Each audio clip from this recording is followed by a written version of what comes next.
Irmãos, hoje nós vamos falar sobre um tema que é bem presente para o nosso tempo, uma situação realmente que nós estamos vivendo. E eu queria que você abrisse a palavra lá em Mateus, no capítulo 25. Nós vamos ler a partir do verso 31. Mateus, capítulo 25, a partir do verso 31. Enquanto você abre sua Bíblia, vou fazer um breve contexto aí do momento em que o Senhor deu essa palavra, né? O Senhor Jesus, ele estava ali ao Monte das Oliveiras, né, ensinando os seus discípulos. Em determinado momento ele é questionado por um desses discípulos, né? Ele pergunta: Senhor, como é que nós sabemos, né, quais são os sinais que o Senhor vai dar quando o Senhor vier? Né, qual será o sinal do fim dos tempos? Essa foi a pergunta que os discípulos fizeram para ele. Então nós nos deparamos com esse capítulo 25, nós vamos ler a partir do verso 31. Só para fazer duas observações, né? E nós vamos discorrer com isso ao longo da ministração de hoje. Primeiro, como é gostoso, né? Nós servimos com alegria, né? Hoje eu consigo ver que nós chegamos aqui de uma forma diferente, né? Brincando, realmente fazendo as coisas com prazer. E eu digo assim, a grande marca, né, de uma obra do Senhor, ela tem que ser essa, né? Esse momento aqui para a gente, limpar, cadeira, preparar uma ministração, preparar uma adoração, tem que ser com muito prazer, né, com muita alegria. Isso jamais pode ser para a gente um fardo, né, dizer assim, nossa, puxa vida, hoje é o dia que eu... Então, se de repente essa vontade ela permear o teu coração, abre esse coração para alguém, né? Nós que somos casados, abre o coração para sua esposa. Filhos, abre o coração para os seus pais, né? Revela aquilo que está dentro do seu coração, não guarde para você não. Porque de repente é uma palavra de sabedoria vinda diretamente de Deus para você naquele momento. E eu digo o seguinte, ela é só para você. Amém? Então vamos lá. Outra observação, eu falei que seriam duas, né? Nós hoje estivemos à beira, eu vou dizer assim, à beira, né? Utilizando o vocabulário bem coloquial, né? Nós estivemos à beira de receber um visitante. E nós vamos falar sobre sermos igreja em meio a essa crise. E igreja é isso, né? É nós identificarmos alguém e pelo simples fato de nós acharmos que essa pessoa está com alguma dificuldade, e uma dificuldade bem presente é realmente ela não conhecer o Senhor, você fazer um convite, né? Eu vou falar aqui com a Alain e com a Aline, quase que o homem entra, né? Vieram no Uber, convidaram, o homem chegou na porta, veio, falou comigo. Aí, poxa, que horas veio? 18 horas, não dá para eu ficar. Então essa daí é uma realidade, né? Uma batalha que realmente nós vamos nos deparar, não tem jeito, né? Por temor daquelas pessoas que não conhecem o Senhor, às vezes por uma necessidade, né, de entender que, poxa, o ambiente é pequeno, eu vou acabar me contaminando, o que quer que seja, independente. Mas nós sabemos que o maior problema não é esse. O maior problema é realmente que o inimigo, quando ele segura para ele largar, né, só mediante o sangue de Cristo. Enquanto um homem desse não for apresentado, ele vai ter essa dificuldade. Mas ficou de vir aí, no meio de semana, ficamos de fazer contato, vamos ver como é que vai ser, né? Então vamos lá. Mateus, capítulo 25. Nós vamos ler a partir do verso 31. Assim diz a palavra do Senhor. Quando o Filho do Homem vier em sua glória, com todos os anjos, então se assentará em seu trono na glória dos céus. Todas as nações serão reunidas diante dele, e ele irá separar uma das outras, como o pastor separa os bodes das ovelhas, e posicionará as ovelhas à sua direita, e os bodes à sua esquerda. Então dirá o rei, o rei, o próprio Senhor Jesus, né? Então dirá o rei a todos que estiverem à sua direita: vinde abençoados de meu Pai, ô glória, recebei como herança o reino, o qual vos foi preparado desde a fundação do mundo. Pois tive fome e me deste de comer, tive sede e me deste de beber, fui estrangeiro e vós me acolhestes, quando necessitei de roupas, vós me vestistes, estive enfermo e vós me cuidastes, estive preso e fostes visitar-me. Então os justos desejarão saber, só para a gente entender, os justos são as ovelhas que estão à direita, à destra do Senhor Jesus. Então os justos desejarão saber, mas Senhor, quando foi que te encontramos com fome e te demos de comer? Ou com sede e te saciamos? E quando te recebemos quando estrangeiro e te hospedamos? Ou necessitado de roupas e te vestimos? Ou ainda, quando estiveste doente ou encarcerado e fomos vê-lo? Então o rei, esclarecendo, lhes responderá: Com toda certeza vos asseguro que sempre que o fizestes para algum destes meus irmãos, Jesus falando, né? Mesmo que ao menor deles o fizestes a mim. Mas o rei ordenará aos que estiverem à sua esquerda: malditos, apartai-vos de mim, ide para o fogo eterno preparado para o diabo e seus anjos. Porquanto tive fome e não me deste de comer, tive sede e nada me deste de beber, sendo estrangeiro não me hospedaste, estando necessitado de roupas não me vestiste, encontrando-me enfermo e aprisionado não foste visitar-me. E eles também perguntarão: mas Senhor, quando foi que te vimos com fome, sedento, estrangeiro, necessitado de roupas, doente ou preso e não te auxiliamos? Então o rei lhes sentenciará. Olha a sentença, né? Com toda certeza vos asseguro que sempre que o deixaste de fazer para alguns destes meus irmãos, mesmo que ao menor deles, a mim o deixaste de fazer. Sendo assim, eles irão para o sofrimento eterno, porém os justos para a vida eterna. Amém? O tema dessa mensagem é sobre nós sermos igreja em meio à crise. Observe o seguinte: a finalidade do que nós vamos conversar hoje, ela não é que você esteja atento para a crise, ela não é te colocar um olhar na circunstância, de você ver o quanto que as coisas estão difíceis, não é isso não. O tema dessa mensagem é como sermos igreja, né? Porque se você observar, nós estamos vivendo um tempo diferente, né? Basta dizer um tempo diferente, e outros tempos provavelmente, né, algumas pessoas já teriam aceito, né, o convite, ainda que por curiosidade, e teriam mais pessoas aqui dentro. Mas hoje eu consigo olhar assim, né, que quem olha aí na frente, talvez aqui ao redor, ou alguém que ouve, né, de repente você dando um testemunho, se a pessoa não entender, se ela não tiver o direcionamento para saber que as coisas são do Senhor, ela vai olhar para você e vai falar assim: cara, tá louco, tá louco. Como é que... Vamos lá, mas quem foi? Me conta essa situação. E você vai contar, né? Bom, vim de Manaus, que é o nosso caso aqui, né, de todos nós. Não vou nem falar da maioria, porque todos nós viemos agora. Vim de Manaus, estou aqui, olha, iniciou uma obra. Quando você falar que abriu uma igreja, o cara vai falar: cara, tá louco. Cara, como é que tu abre uma igreja nesse cenário? Como é que tu abre uma igreja nesse cenário? O cara fecha o comércio, né? Fecha shopping, não pode estar andando, não pode fazer esporte coletivo, e tu vai abrir uma igreja nesse cenário. Vocês estão loucos, cara. Mas sabe o que acontece, gente? Alguém um dia olhou para um homem e falou assim: cara, tu tá doido, tu tá ficando maluco, tu tá construindo um barco no meio do deserto, macho. Entendeu? Você tá construindo um barco no meio do deserto. E esse homem era Noé. Então hoje, quando nós abrimos uma obra do Senhor, para alguns eles podem olhar e falar assim: vocês estão loucos, vocês estão construindo um barco no meio do deserto. Mas para nós, debaixo da direção de Deus, nós sabemos que isso daqui é para a salvação de muitas pessoas. Não é que as pessoas serão salvas por meio do prédio, da igreja, mas por meio da verdade que nós conversamos aqui dentro. E o encontro dessa verdade, essa verdade sim salva. Então, assim como a família de Noé foi salva, por Noé haver ouvido uma direção de Deus e construído uma arca no deserto, da mesma forma hoje, nós abrimos as portas de uma arca dentro do deserto, na certeza de que vão entrar vidas por essa porta e que essas vidas vão encontrar a verdade que nós encontramos. Amém? Então, quando nós falamos sobre sermos igreja em meio à crise, se você voltar um pouquinho no verso 4 do capítulo anterior, você vai conseguir perceber que quando os discípulos, né, o Senhor está ensinando lá no Monte das Oliveiras, eles perguntam sobre o fim dos tempos, a primeira orientação que Jesus dá, a primeira delas, é assim: olha, fiquem alerta. Pode ver lá no versículo 4 do capítulo 24. Fiquem alerta. Algumas traduções vão trazer assim: sejam zelosos, sejam prudentes. Por que Jesus deu essa orientação? Ele arremata no final do versículo, ele fala: para que vocês não sejam enganados por homens. Você entendeu a preocupação de Jesus? Você entendeu a preocupação de Jesus? Aí eu faço uma pergunta para vocês: como é que nós podemos estar alerta como igreja nesse tempo para que nós não venhamos a ser enganados?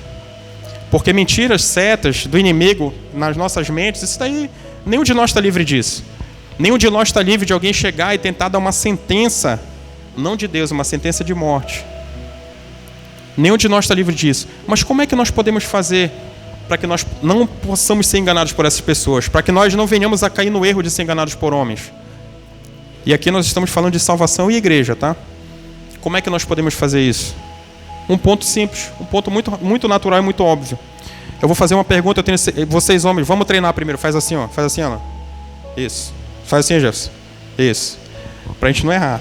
Qual de nós, se nós colocássemos 100 mulheres para falar no nosso ouvido, nós não reconheceríamos a voz da nossa mulher? Olha aí, o treinamento deu certo, tá vendo?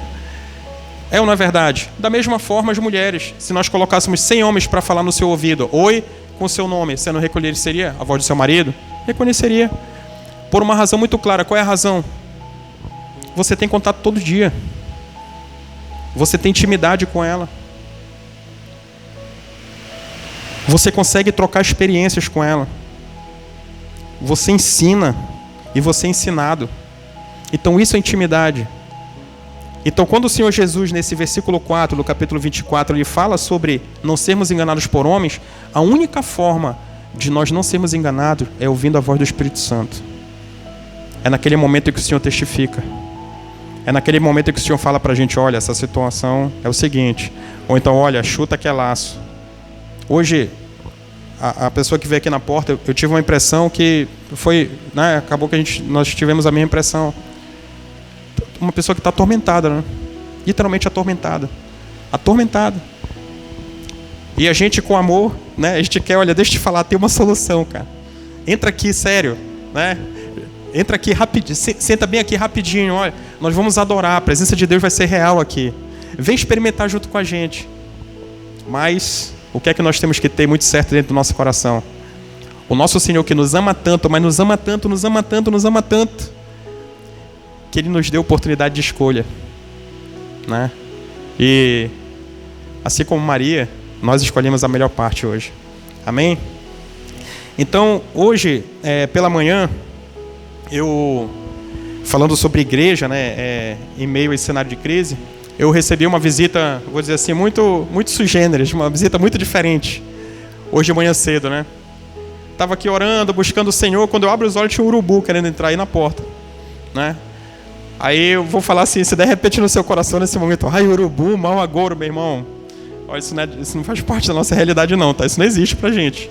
Negócio de mau agouro, chuta que é laço, tira esse pensamento da tua cabeça. Mas quando eu vi aquele urubu, eu comecei a olhar para ele de uma forma como eu nunca tinha visto. E eu lembro do pastor Luiz Hermínio, e me veio na hora isso, e depois no almoço, quando eu conversei com a Carla, ela falou a mesma coisa. Ele falava assim que ele estava orando, de repente, momentos que ele estava orando, de repente uma borboleta vinha e pousava na Bíblia dele, ele já se aplumava na cadeira, fechava o olhinho e falava, ei, rapaz, isso é mistério.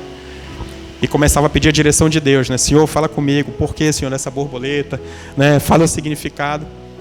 Então, como eu falo para vocês, nós como igreja, nesse cenário, nós temos que também aprender com o homem de Deus. Né? E eu, lembrando daquilo que aquele homem de Deus falou, daquele testemunho, nesse momento eu olhei para o urubu, vi toda a perfeição da obra de Deus naquele urubu, e fechei os olhinhos e falei, Senhor, fala comigo, Senhor, fala comigo. Porque diferente seria, pousou aí, voou, espantou. Não, o urubu ficou aqui, ficou um tempão aí. E depois foi embora para ali andando, não foi voando, não foi andando e foi embora que sumiu.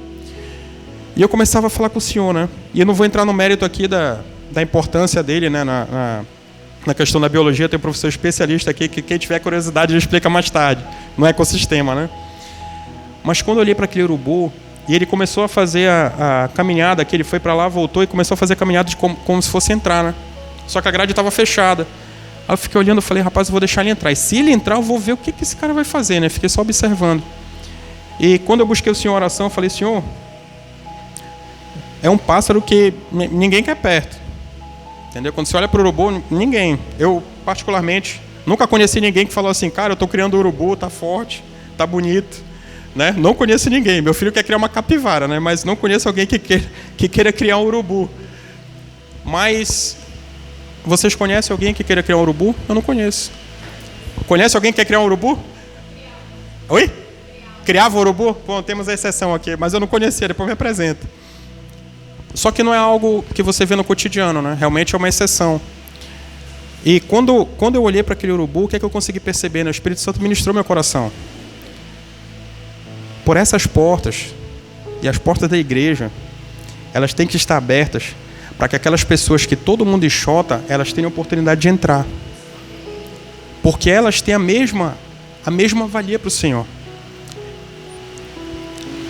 Por meio dessas pessoas que entrarem aqui, esses são os improváveis. Esses são aquelas pessoas que ninguém dá valor. E nós vendo o filme ontem, nós vimos um homem, né? Não sei se é baseado em fatos reais. Um homem que roubou a própria igreja. Né? Isso passou por foi preso, depois saiu. O homem hoje em dia é pastor e está pregando aí para o sul do país. Então são essas pessoas que nós temos que abrir as portas. Né? E quando a gente olha para o animal que todo mundo enxota, eu falei, Senhor, mas ele come lixo. Ele come lixo. E para muitas pessoas, elas olham outras pessoas como se as pessoas fossem realmente um lixo. Né? Como se fosse algo que realmente devesse ser descartado. E eu falo isso, gente, porque se você olhar na palavra, note quem foi que Jesus chamou de irmãos. Vocês já pararam para pensar? Ele chamou de irmãos o faminto, o sedento, o estrangeiro, o pobre de roupas, o enfermo e o preso. Já pensou como nós identificaríamos de repente entre um homem com um macacão laranja e fala assim, cara, acabei de sair do presídio, mas eu estou a fim de ouvir uma palavra de Deus. Será que nós pegaríamos os celulares e colocaríamos no bolso? Pegaríamos e sentaríamos uma cadeira mais longe, porque de repente ele está perigoso?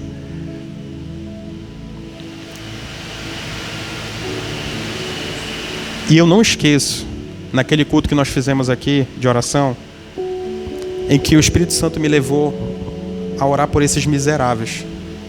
E falava, Senhor, esses miseráveis aí de fora, Senhor, faz entrar por essa porta. Essas pessoas que não têm nada, Senhor, faz entrar por essa porta, Deus. Por uma razão muito simples.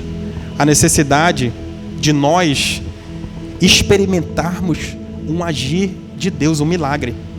Não tem jeito. Transformar vidas é uma das missões da Igreja do Senhor. Por meio de Cristo. Porque a igreja ela não tem capacidade de transformar a vida de ninguém. Mas a verdade de Cristo Jesus tem.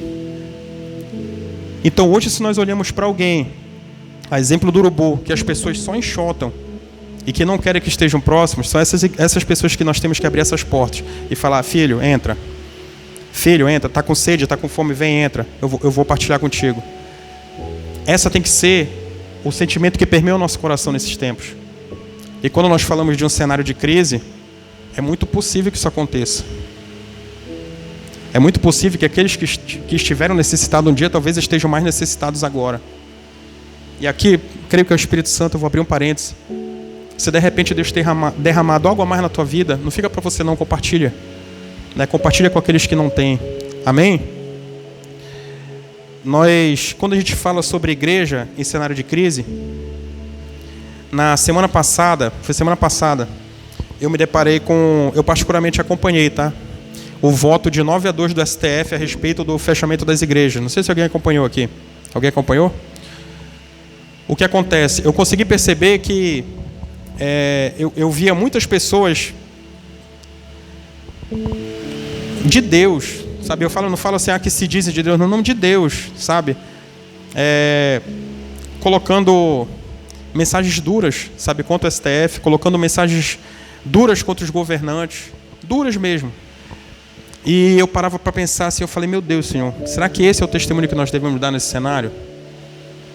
Não fiz nenhum comentário, tá? Nenhum comentário, eu não entrei debaixo de nenhum comentário. Eu falei, não, mas quando eu vejo comentário eu peguei, já não entrei, porque não... Eu falo o seguinte, eu costumo muito olhar para determinadas fontes e vejo se aquilo me alimenta. Se não me alimenta, eu simplesmente saio. Entendeu? Não fico bebendo delas, não. Porque senão acaba que quando você bebe de uma fonte, se essa fonte for uma fonte contaminada, você se contamina junto. Né? Então eu falei, não, vou parar de ver. E comecei a acompanhar o voto. E a ação foi por 9-2. E o que é que significa essa ação que eu creio que é importante fazer um registro, né?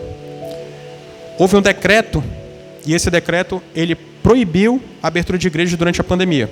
Similar ao que aconteceu no comércio, no shopping center, enfim.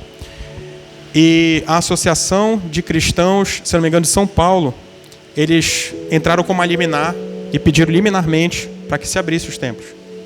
Os templos abriram liminarmente, mas o governo foi lá e recorreu. Então, recurso de um lado, recurso de outro, por ser questão constitucional, porque tem liberdade de culto, foi parar no STF.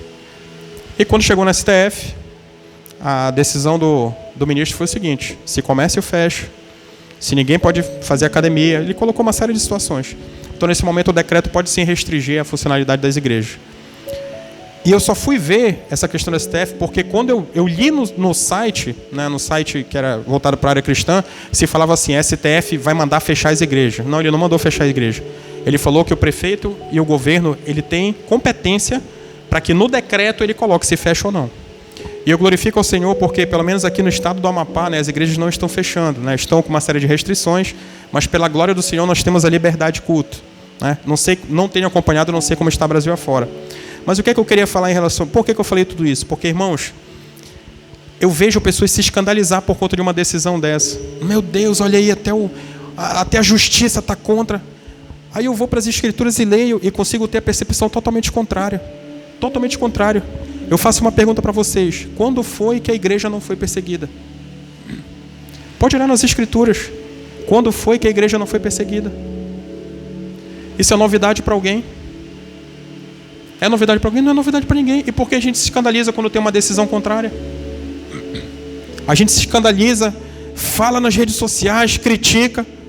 E eu não vejo ninguém falando. Lá não tinha no comentário, pelo menos 10 primeiros, ninguém falando assim, olha, eu acho que a gente tem que entrar no propósito, vamos jejuar.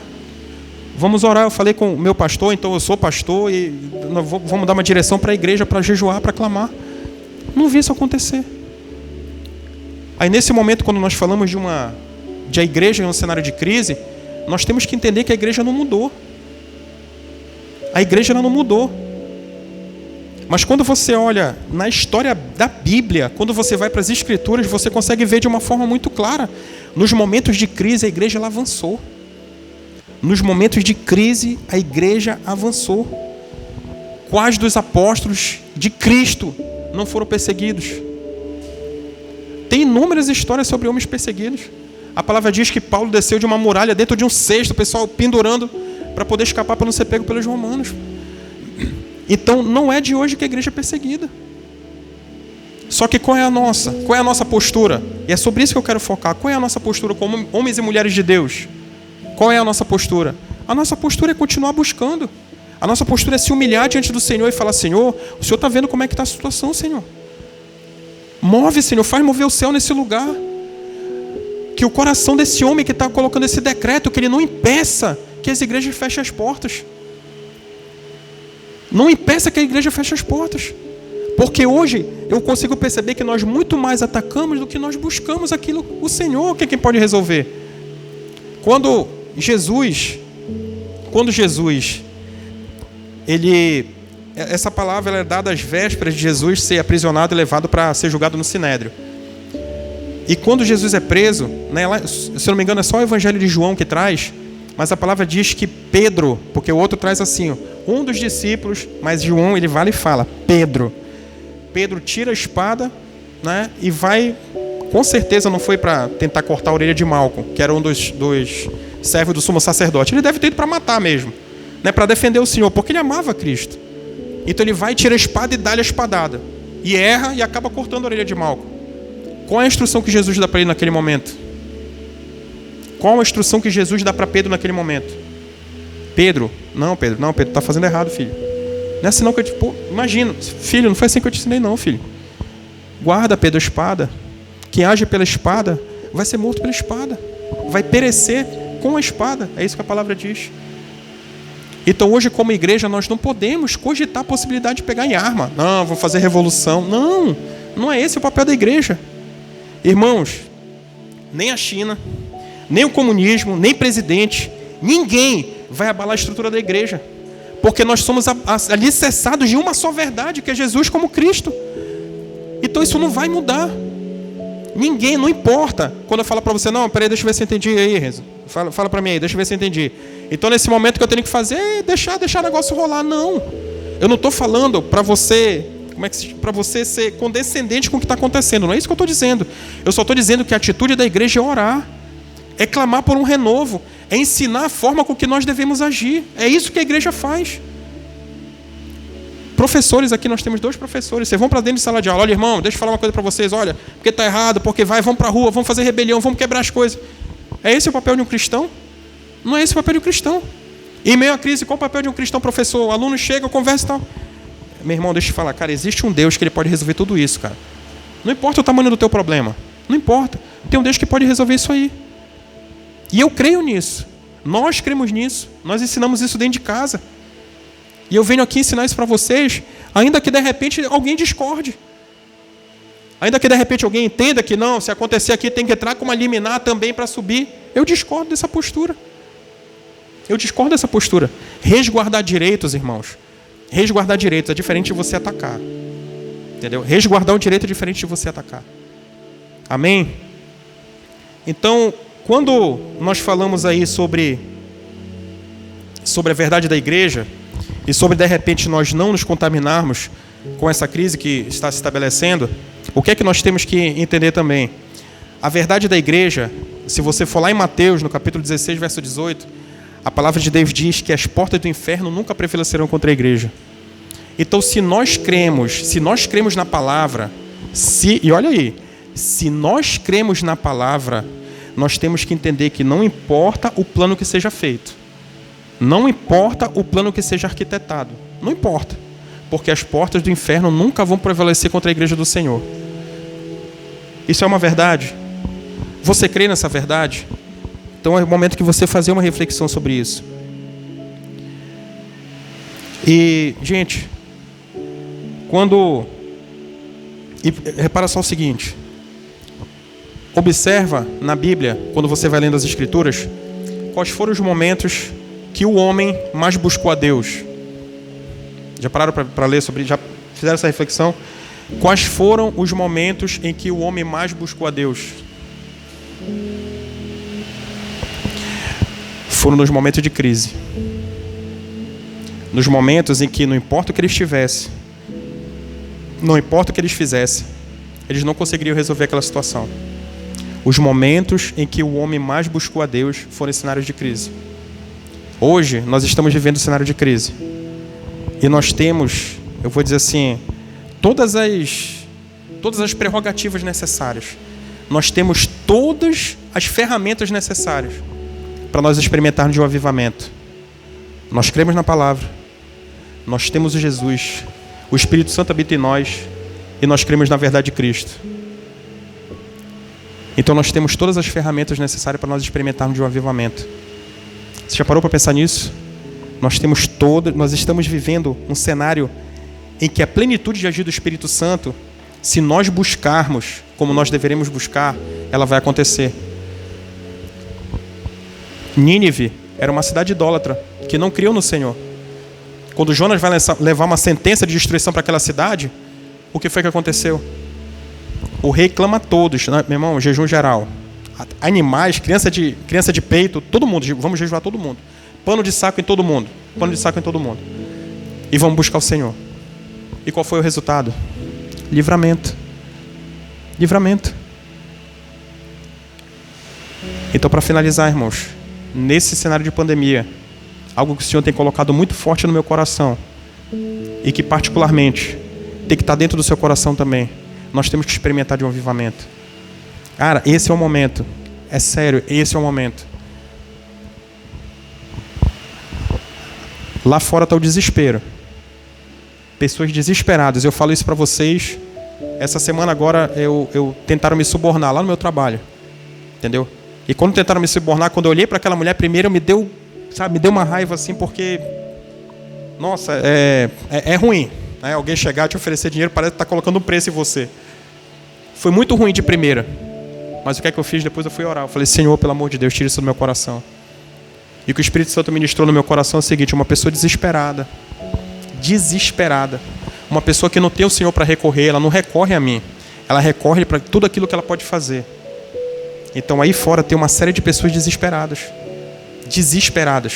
Que cabe a nós, como homens e mulheres de Deus, chegar para elas e apresentar: olha, deixa eu te falar, tem uma saída. Olha, deixa eu te falar, não é um escape, mas tem somente um caminho para você. Tem salvação. Você pode viver algo extraordinário. Irmãos, e não temam falar isso. Eu sempre falo para todo mundo: cara, tu pode viver o extraordinário. Por quê? Porque eu vivo o extraordinário.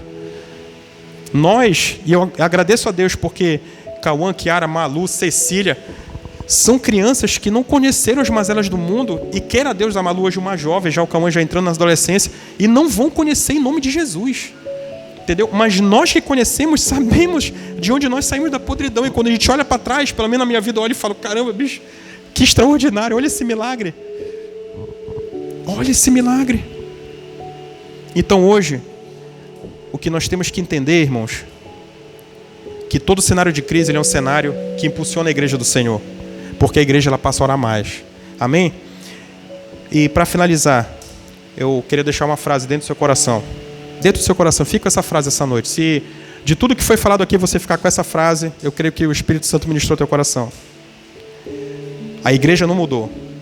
Se você olhar desde a igreja primitiva, ela não mudou. E a palavra de Deus diz que os profetas já eram perseguidos. Então a igreja não mudou. Essa perseguição ela não vai acabar. A igreja não mudou. Ela não mudou porque a palavra não mudou. Deus não mudou. Jesus não mudou. E o Espírito Santo continua sendo o mesmo. Então fica de pé em nome de Jesus.